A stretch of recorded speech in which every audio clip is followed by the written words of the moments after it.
Hello, this is Jeff Turner. Thank you so much for talking with me today. You're welcome. So, why don't we just start off by sharing what surgery you had and what process you went through as far as thinking to decide what surgery was going to be best for you. So the surgery I ended up having, I had the loop DS, Mm-hmm. and I didn't decide to have that procedure until probably month 5. Okay. I went through the standard 6 months worth of check-ins, Mm-hmm. and I kind of had a hard time making up my mind. I was bouncing between the sleeve and doing the full loop DS procedure. Okay. And what finally helped convince me that that was what was right for me is I looked at 2 things. A, how much weight I knew I needed to lose. Uh-huh. And then I knew myself. I know all the different diets I've tried in my life. And I Uh-huh. know every diet that I've failed in and every one that I was successful in, and a year later put all the weight back on. Mm-hmm.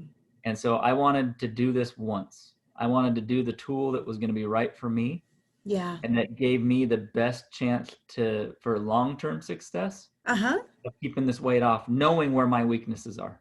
Right. And after talking it through with the doctor, Uh-huh. as well as, I can't remember which practitioner it was at the time, Uh-huh. but pretty much all of them and the doctor all pointed me in the same, Direction. we think this loop DS would be best for you. And it just felt right.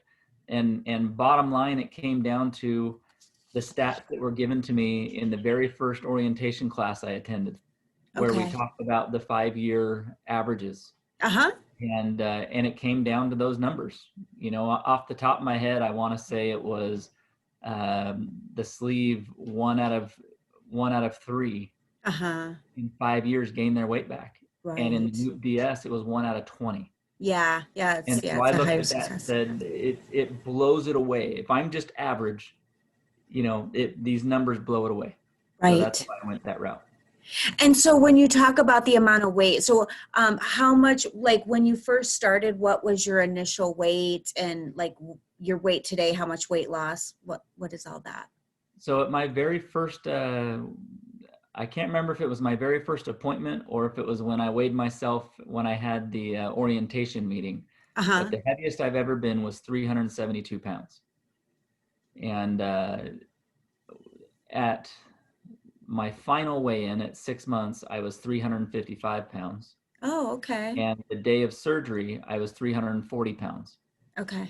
That 2-week pre-surgery diet dropped 15 pounds real quick. Oh my gosh. So I should have Wow. been on that 2-week pre-surgery diet for a long time, right? Yeah, I know. Wow. You did awesome on it. Yeah. So I had surgery on September 3rd Uh-huh. of 2019. So I weighed Okay. 340 at the time. Uh-huh. And right now I'm 172 pounds. And when did you, and now is the weight you are now, is this your lowest weight? No, I actually dropped all the way down. Well, the lowest I hit, it's a little scary. I got all the way down to 150. Oh, you got down to 150. Right. And how And long was that from the time you had surgery? Like what time frame was that in? so I hit, let me think. I was down to about 180 by my 1-year mark. Uh-huh. So I'd lost almost 200 pounds in a year. Wow. And then I slowly, from September through towards the end of November, I kept losing a pound or 2 a week. And I was Uh-huh. trying to stop losing the weight, and I struggled. I couldn't. I stopped all my exercise. I stopped any kind of physical activity. I was eating as much as I physically could to try to get as many calories in me. I was Right. introducing carbs as much as I could, but people that have had the Loop DS know that carbs can be dangerous. Uh-huh. Too many carbs has a side effect of a lot of gas. And so Right. I couldn't handle it. It was painful. If I was trying to find that balance of where I could have just enough without crippling myself late at night in pain. Right. And so it was about November, I dropped down, I was about 165 or so by the middle Uh-huh. of November. And Dr. Coase decided it would be best to do the revision and lengthen my main channel a little bit. Uh-huh. So I had that surgery on December 1st. and we ran into some complications after that surgery. So I went home, everything was fine, and you know, you're on a liquid only diet for a week after that. Right. And about 3 days in, I started feeling really weird, and Ah, I started throwing up, and I okay. was throwing up pure bile. Oh, And so it didn't matter what I put in, 3 times a day, bile's coming up, and oh bile my is just gosh. horrendous. I mean, R- it burns, it tastes horrible, and so I met with Dr. Coates trying to figure out what was going on, Uh-huh. and um, and this is right at the time where COVID was at the peak, and so for those, surgeries were being canceled, the hospital was out of beds. Yeah. Um, it it became clear that I needed to get into the hospital and get a PICC line put in, because my Uh-huh. body, I was throwing up so many times a day, and I was completely dehydrated. I'd been to the ER twice already for fluids. Oh my gosh. And so it took about 2 weeks after that procedure, I finally got admitted into the hospital. Um, so that was the Wednesday, I think it was Wednesday before Christmas. I finally Uh-huh. got admitted into the hospital, and I hit 150 when they admitted me, because Uh-huh. I couldn't eat or drink anything.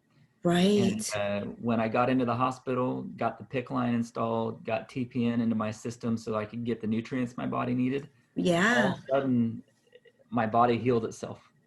So Oh my whatever was gosh. causing the bile reflux and everything that was going on, my body just needed more nutrition than it was Nutrition to getting. do it. Oh Yeah. my And so gosh. we stayed on the TPN for a month just to make Ah, sure that my body got kind of recharged, and got a, even though within a couple days after getting out of the hospital, I could eat everything again. right. I only threw up one more time since getting out of the hospital. The bile reflux went from every night to every other day to once a week to, it's been a month and I haven't had any. And it So was more just as you got like the more nutrition you got in your body, the less and less it happened.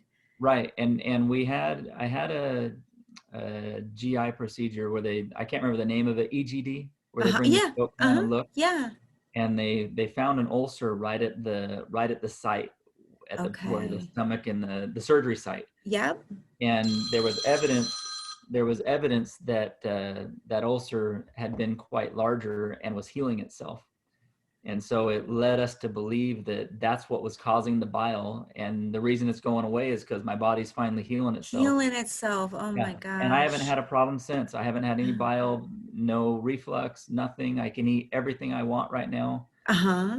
I'm active again, and my weight's gone. You know, I hit 150. I'm back up to about one. I bounced between 172 and 175, Right. and it Now, seems what that was your goal? What was your actual goal for yourself? Or is what's your about, goal now? about 185 was When my oh, original goal. mm-hmm. And right now, my goal, I just wanted to see where my body would stop, Uh-huh. and it looks like it likes that 175 number. Yep. And if 175 is where I don't have to monitor my diet quite as strictly, and I can be as active as I want, and it's happy sitting there, Yeah. then my end goal, I'd like to put on maybe another 5 or 10 pounds of muscle. So Because yeah. when you lose this much weight that fast, I feel weak. I lost a Y- lot of muscle. Yeah, right. And so I'd like to bulk up a little bit, Yeah. but other than that, I'm happy with where my body stopped. So now, with just kind of that transition where it was a little scary, I mean, is there anything like during that process that you feel like you learned or you would have done differently? Anything you'd want to tell somebody that maybe is going through the same thing? Like, is there anything you'd want to tell them if they're going through that? I would say something that I learned early in the process.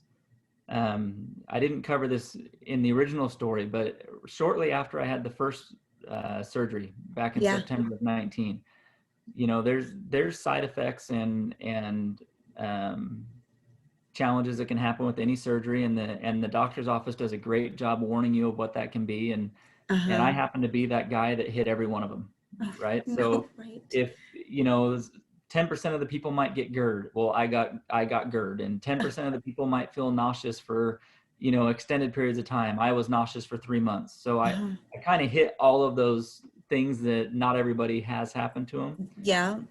One thing I learned in that process, at least for me, was I felt like the office is very busy, and Uh-huh. there's a lot of people coming and going in that office, and they're Yeah. at various stages, right? There's a Yes. whole bunch of people trying to get approved that are in various stages, and then there's a whole bunch of people that have already had surgery, and it seems to be a revolving door with the nurse practitioners and who you see. It could be someone different every month or every Right. week. Right. And that got frustrating to me because I Right. felt like someone needed to know my case, needed to know exactly what was happening with me. And, Yeah. and I finally learned that I can see the doctor. I can demand to see the doctor if that's what I need to see. Yeah. And the doctors are available. You Yep. just have to kind of fight for You got to yourself. ask. Yes. The Yes. receptionist who's booking it, they don't want to send you to the doctor if they feel the nurse practitioner can handle it. And so Yes. I had to kind of be my own advocate and demand to see Dr. Coates. Uh-huh. And as soon as I did, everything was smooth sailing from there because, I just felt like, okay, Dr. Coates knows exactly what's going on. He's got a plan. He had Yeah. me then see, I think at the time it was, is it Marla? She doesn't work there anymore, Oh, but she yeah. was, Uh-huh. I One of can't the remember her name, PAs. but she was Yeah. one of his PAs that had been there a Yeah. long time. Yeah. And he said, Monica. It okay, was Monica, Monica. Yeah. yeah, he said, okay, I want you to only see Monica or me Yep. so that we can keep track exactly of what's going on. Yeah. And ever since I did that, it was smooth sailing. I felt comfortable. I knew that he knew what was going on. And bottom line, at about 3 months, again, my body healed itself and I felt completely normal and have really enjoyed the journey. So, See. and with this second procedure that I had done, Yeah. uh, again, at that point, I was very involved with Dr. Coates again, and Uh-huh. he kept me, every follow-up appointment I've had has been with him, just because it was such a different case. Right. He wanted to keep close tabs. Right.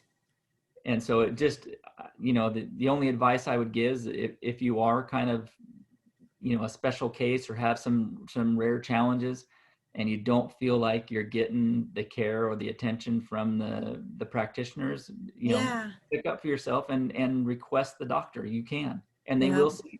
Yes, they do. Yeah, you just have to ask. Absolutely. And you said, you've enjoyed the journey. So that was like my next question. Like, somebody that's got every possible negative thing that could have happened, it happened to you. Like, any regrets with having surgery? Do you wish you Oh, didn't have surgery or? the only regret I have is that I didn't do it 5 years earlier. Everybody says I mean, that. why I waited till, I'm 47 now, and I look Uh-huh. at finally having my life back, and I Yeah. wonder, why was I so afraid to do this? I should have done this much earlier. I look at how my family life has improved. Yeah. Just the fact that I can run up and down the stairs and wrestle with my kids, where 2 years ago it hurt to run up the stairs, and so I was ordering my kids to get me things, Yeah. right? I was just sitting there, and they were my little, minions. Right. Oh, So it's completely changed my family life, and it just, all the stereotypes, it, you're in the business. The yeah. whole reason I waited so long was I was afraid what other people would think. Right. I wasn't afraid of the surgery. I was afraid that people would think I was a cheater or I was a failure. I couldn't lose weight on my own, so I turned to this, surgery as the easy way out, the easy answer. Yeah. And once I got over that, and it didn't take long. When you decide to have surgery, it's not easy. Exactly. Especially those first 3 months. That's the hardest thing I've ever done. So But when tell me a you, little bit about that. Like, we'll share like what was so difficult those first 3 months. it's really difficult getting there's a psychological side, and then there's the physical side. So the Yeah. psychological side, it's really difficult when your brain tells you need food this much. Right. Stomach, let's eat this much, Yeah, right? right. And so Right. you're constantly thinking that you're not getting enough. You're thinking that you're hungry, even though you're not hungry. It just, there's that battle. Yeah. And then your body's figuring out how to work with this, such tiny amount of food going into it. Yeah. And there's a learning curve there for your body, right? Your body Yeah. has to get used to that caloric intake and the food that you're feeding it. And so for me, it seemed like it took my body 3 months to finally agree and go, okay, Get in a groove. fine, I'm not going to fight you anymore. What you're giving me is enough. I can work on Right. that. Right. And after that 3-month mark, all of a sudden I felt human and I felt like myself again. But Hmm. during that first 3 months, I was constantly tired. I was Uh-huh. constantly nauseous. Even water would make me feel nauseous. I struggled to eat food and find things. My taste changed. Yeah. I mean, I discovered like water, for example, and it makes no sense, but I used to drink out of a Yeti all the time. Yeah. I can't drink water out of a Yeti. I can taste the metallic taste. So I drink It's, water out of a plastic cup. yeah. It's, oh my God. Something weird. I drink out of Yeti, I get nauseous. I drink out of plastic, I don't.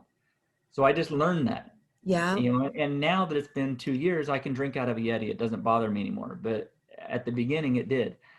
So I had to figure out those tricks. And Yeah. then the psychological side, when you get out of surgery, there's a big part of my brain that thought, okay, I'm going to have this surgery. Sorry, my phone's ringing. That's I'm going to okay. have this surgery and it's going Uh-huh. to be, you know, everything's going to be super easy. I just got to follow the diet and I can do that, right? I can follow Right. it. I wasn't prepared for how hard physically it was going to be, you know, the no energy, the nauseous, and it just went Yeah. on day after day after day. And so there's the emotional side of every day I questioned myself. Did I make the right choice? Did I Right. really do this? What did I do to myself? If I'm going to feel like this the rest of my life, oh no, what did I do? This isn't Yeah. working and skinny. And so you kind of have that Oh, emotional and physical battle. And for some people, you'll read yeah. in the support groups, some people that last a couple weeks, Yeah. some people like me, it lasted 3 months. Three Everybody's a little months. different. But Yeah. what I can tell you is once my body finally adjusted and accepted, everything became so much easier. And Mhm. as I started feeling good and seeing the weight falling off so fast, then those questions of doubt disappeared. And it was like, well, this is why I did it. Obviously, this is why. Yes. It's just your transition was Oh yeah. pretty rough. Yep. Yeah. So going back to like I call them non-scale victories, but like you were mentioning, being able to run up and down and play with your kids. So talk to me a little bit about that. Like, what are some of the best things as far as the non-scale victories that you've experienced? I think probably the single best is just the activity I can do with my kids. Hmm. I mean, it's limitless now. I Right. can physically do anything they want to do. And I never realized I considered myself I joked, I called myself an active fat guy. Uh-huh. You know, I liked getting out and doing things. I liked going in the mountains and hiking a little bit as long as it wasn't too strenuous. I'm outdoors all the time fishing. You know, Right. I like getting out and doing things, but Mm-hmm. I can't go jump on the trampoline. Mm-hmm. I can't go get on a bike and ride with them. I can wrestle because I can lay on the ground and throw them around, but I might crush them if I roll over, you know, the wrong Right. way on them. Right. And so once that weight got off and all of a sudden it was limitless, you know, I can get out and jump on the trampoline. I get out on a mountain bike and ride with the kids. I run Mm. around and chase them Yeah. where before, you know, I couldn't do any of that stuff. And so, you know, that's huge. And then the ability to um when I was heavy, you know, I have a 2-story house. My master bedroom's upstairs. So I get home Uh-huh. from work, I go upstairs, I change, I come back down, and usually I hang out downstairs until it's time to go to bed. And if I Right. needed anything, I've got kids around. They'd be my minions, and hey, go get me this, go get me that. Right. And I found myself one day sitting on the couch and looking over at my daughter and say, "Hey, will you go get?" And I stopped halfway through the order. I said, "Wait a minute, I can get it." And I jumped up and I ran up the stairs, got it, ran back down, sat down, and I wasn't even winded. And I looked at her and I Oh, said, "I can't believe for all these years I was making you do that when I can do it myself now." It yeah. doesn't, you know, and so that was a huge victory. Oh I my don't gosh. rely on anybody. I can freely go where I want. And it probably feels good to do it too, Oh right? yeah. I'll tell you my other favorite non-scale victory, and I still get it today. I get it every single day. And so I hope it never wears off because it's such a huge adrenaline rush. Uh-huh. But when you've spent, you know, I was heavy, I was over 300 pounds for 20 years. Yeah. So for 20 years of my life, I've put on pants that were between 50 and 54-inch waist. Uh-huh. So your brain for 20 years, when you grab the pair of pants and you go to step into them, Yeah. and something this wide, Yeah. and you go to step into it. Well, ever since I lost a significant amount of weight, and to now, I wear a size 33 right now. Uh-huh. The waist on a 33 is only like this. So even this morning when I go to put on my pants, I Uh-huh. grab them by the waist, I get ready to step in, and my brain says, "Oh hell no, that's not going to work." And I slip right into them, and I go, "Oh yeah." There's that just huge adrenaline rush every morning, Yes. because And my that's brain 2 still years hasn't quite, yeah, adapted, and it's still I find that so interesting too. Even though you do it every single day for 2 years, it's still that automatic thing saying, nope, this is not the size that's going to fit me. yeah. Oh. All those little things from even getting dressed. I had a habit of every time I'd throw on a t-shirt, Uh-huh. I'd pull it on and I'd stretch it, and then I'd let it hang because I'd always have to stretch it out. Right.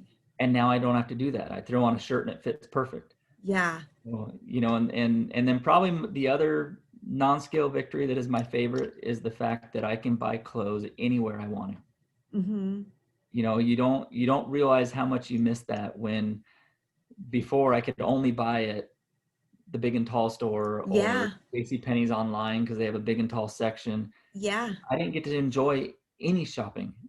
And now it's almost my wife has to grab the credit card because it's any store I go into, it's like I can buy that, I can buy that, I can fit into that. I And know. so it's just become much more fun. Oh, you're the shopper now. She's not, right? So, what about food? Like I mean, so with your skin, like a lot of times people talk about the saggy skin and stuff like that, and it looks like your skin looks pretty tight. Like, I mean, let's talk about diet a little bit. Like as far as the changes you've made as far as your diet and nutrition, like what do you feel like has been like the changes you've made has been the most impactful as far as getting the success that you've got, not just with the weight loss but even with your skin, like your skin looks really good as well. No, thank you.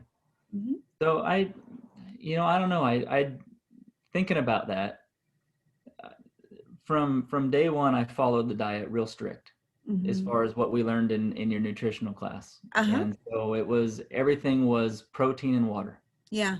and I tracked it. And once I got my protein in, then if I had room for anything else, I'd eat some vegetables and maybe a tiny little bite of fruit here and there. But everything was protein and water. And I even struggled a little bit with healthy fats because I'm not a big avocado eater, Right. but I love nuts, and so I'd work some nuts in as my healthy fats, Uh-huh. and start snacking on nuts and cheese. Yeah. Um,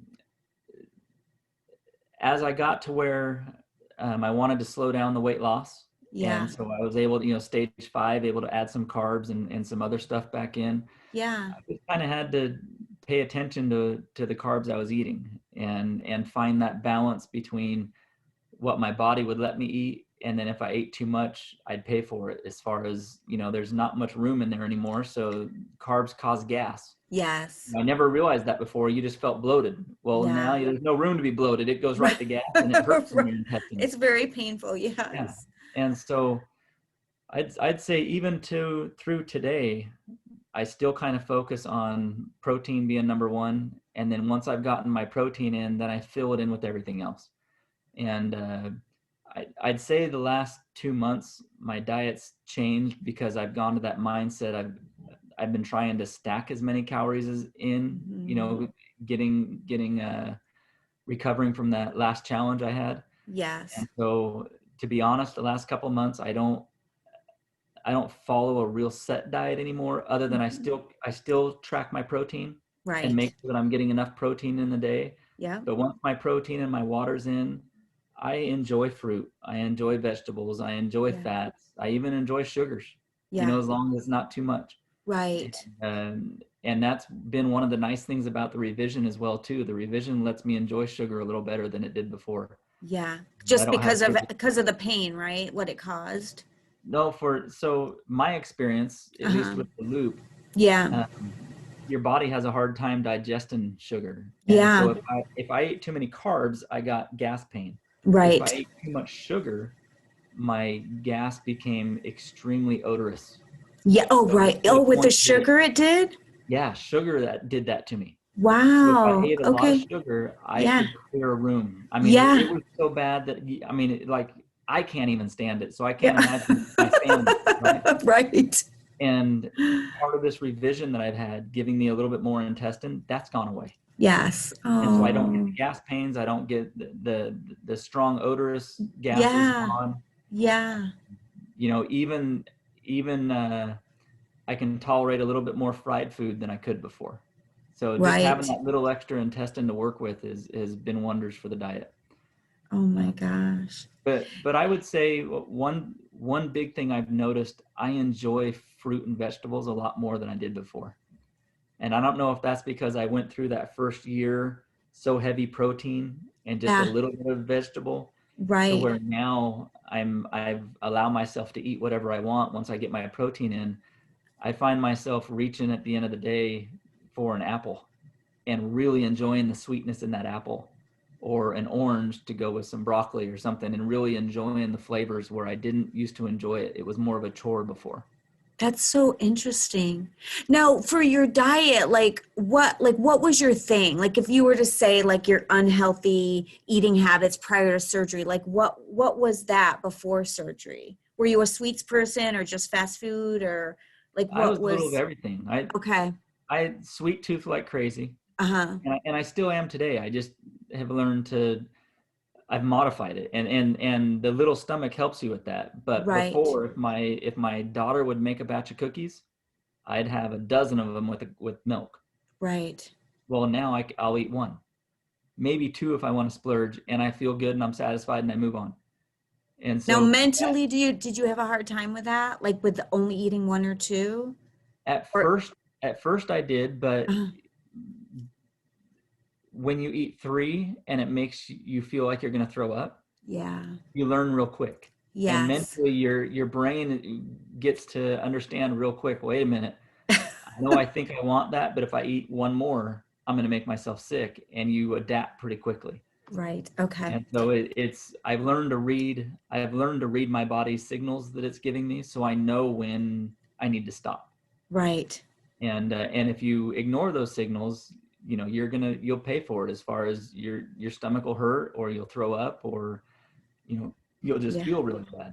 So you have that negative reinforcement to kind of say, and then mentally after a while, it was like the cookie's not worth Well, yeah, the you just pain. learn. Yeah. Yeah. Yeah. Yeah. So, I mean, what would you say to anybody or any advice, somebody that's like hesitant and like kind of on the fence, not sure if they want to have surgery or not, like anything you would want to tell them or I say to guess them? I guess just from my own personal experience, do it. I mean, I Yeah. can't think. I don't have a single regret, even with all the challenges I've shared that I've gone through. Yeah. I would do it again in a heartbeat. Um, One thing I knew for sure, and even for myself, as I wasted years debating whether to do this, Mm-hmm. I knew myself that I couldn't do it on my own. And so for me, it was either surgery or remain fat the rest of my life. Yeah. And I wanted to live longer. I want to be here for my wife. I want to be here for my kids. I didn't want to risk, you know, all the health problems. And I was one of those unique people. I was a healthy fat guy. Uh-huh. I didn't have diabetes. I didn't have high blood pressure. I didn't have any of the stuff that comes with being obese yet. Right. But I was a Right. ticking time bomb. Right. And I looked at it and said, you know what? I need to take care of this now before all this other stuff happens. And now that I have, I wish I would have. I feel like I wasted years. I wish I would have done it so much sooner. Mm. So Anything else you want to share? no, I think that's it. I just Yeah. don't be afraid. I mean, Yeah. it is scary, but it's not. I mean, there's a lot of support. There's a lot of people out there that can help you get through it. Um, the biggest thing, at least for me personally, was get over that fear of what other people are going to think. Yeah, that's a big one. And I I know. like what you said too, because a lot of people say, well, it's taking the easy way out. And I loved you like, it's not easy. And that's the truth. It's not easy. It's a tool, but it's not taking the easy way out for sure. I thought for sure that a lot of people would give me grief. A lot of my friends would Uh-huh. give me a hard time. Yeah. And you know what? I've had two instances of everybody I know that said something negative to me about having the surgery. And both those people that said negative comments to me are 300 pounds themselves. Yeah. And so I wanted to throw it back in their face and say, you know what? You can talk all you want, but what are you doing? Yeah. Right? But I didn't. I just bit my Right. tongue and said, hey, you know Right. what? Whatever you think, look at me now. Right. I feel Right. great at 175, and I would never want to be 300 again.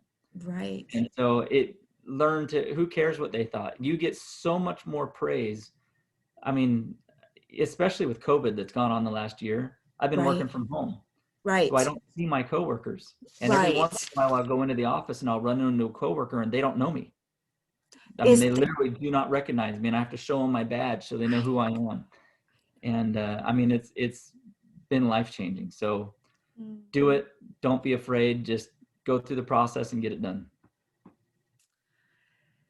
Thank you. Well, you've done awesome. I appreciate you so much sharing your story. You're welcome. Glad to Okay. help.